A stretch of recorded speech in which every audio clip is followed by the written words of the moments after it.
ఈ diet coke లో ఉన్న ఆర్టిఫిషియల్ స్వీట్నర్స్ ని కన్జ్యూమ్ చేయడం వల్ల మనకు క్యాన్సర్ వచ్చే ప్రమాదాలు ఉన్నాయా రండి మాట్లాడుకుందాం. దీనికి సంబంధించిన స్టడీస్ ని మనం ఒకసారి గమనిస్తే దీనివల్ల క్యాన్సర్ వచ్చినట్టు ఒక్క హ్యూమన్ స్టడీ కూడా లేదు. ఇది కేవలం అనిమల్స్ లో మాత్రమే ప్రూవ్ అయింది. అది కూడా 10,000 టైమ్స్ ఎక్కువ డోస్ ఇచ్చారనమాట అనిమల్స్ కి. ఈ పూర్ ఎవిడెన్స్ వల్ల ఈ ఆస్పర్టేమ్ అనే ఆర్టిఫిషియల్ స్వీట్నర్ ని గ్రూప్ 2 కార్సినోజెనిక్ గా కేటగిరైజ్ చేశారు. ఆ గ్రూప్ 2లో మనకు మొబైల్ ఫోన్స్ వస్తాయి, పికిల్స్ వస్తాయి.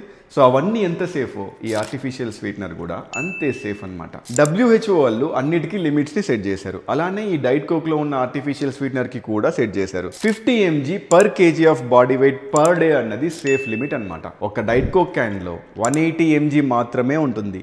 అంటే ఒక 75 kgల మనిషి పర్ డే 20 క్యాన్ల వరకు కన్జ్యూమ్ చేయొచ్చు. అన్ని క్యాన్లు మనం ఎలాగో కన్జ్యూమ్ చెయ్యం కాబట్టి ఒక్క డైట్ కోక్ తాగడానికి మీరు ఎక్కువగా ఆలోచించనక్కర్లేదు.